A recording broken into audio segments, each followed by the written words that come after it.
Happy Sunday, good afternoon. আজকে আমার lunch bit দিয়ে পুরি বানিয়েছিলাম, ডবল ডিমের পোচ আর শুটকির চাটনি। মাংস হয়েছে কিন্তু মাংস আমি খাইনি। তারপর বিকেলবেলা চলে গেলাম একটু নিজেকে নিজে প্যাম্পার করতে পার্লারে, ফ্লাইং সিজার।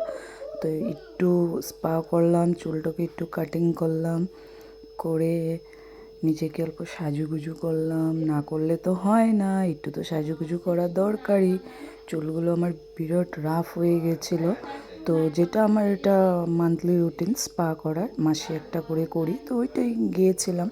আর স্পার মাসাজটা এত ভাল লাগে আমার, মনে হয় কি ওইখানেই শুয়ে পড়ি, এত সুন্দর করে যে দিচ্ছে। ওর নাম গীতু, মেয়েটা খুব ভালো আর খুব সাইলেন্ট থাকে মেয়েটা, কথা কম বলে। তো এখানে শ্যাম্পু ট্যাম্পুই করলাম, যেহেতু আজকে আমি শ্যাম্পু করিনি, যাব বলে। কালকে তেল দিয়েছিলাম, খুব ভালো করে মাসাজ দিল। তো সঙ্গে আমার হাজব্যান্ড আর ছেলেও চুল কাটলো, ছেলে কাটলো। তারপরে ওম সাইরাম, কার দিন কেমন গেল জানাও। আমার সানডে তো খুবই ভালো গেল। তারপরে ঘুরে ফিরে আসলাম অল্প মিঠিদের বাড়িতে।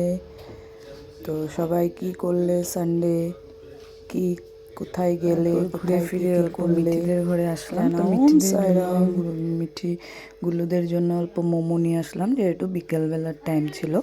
তো নিজে অল্প চুলটাকে ভীষণ হাতাচ্ছি, খুব ভাল লাগছে, যেহেতু স্মুথ হয়েছে স্পা করার পরে, একদম স্মুথনেসটা লাগে। তো চুলগুলো কেটেও দেখতে পাচ্ছ ছোট ছোট করে নিয়েছি, তো ভালোই লাগছে। ভেবেছিলাম আরটুই ছোট করব, কিন্তু না, ছেলে বলল না, করবে না।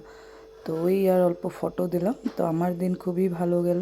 ওম Sairam, happy Sunday and good night everyone.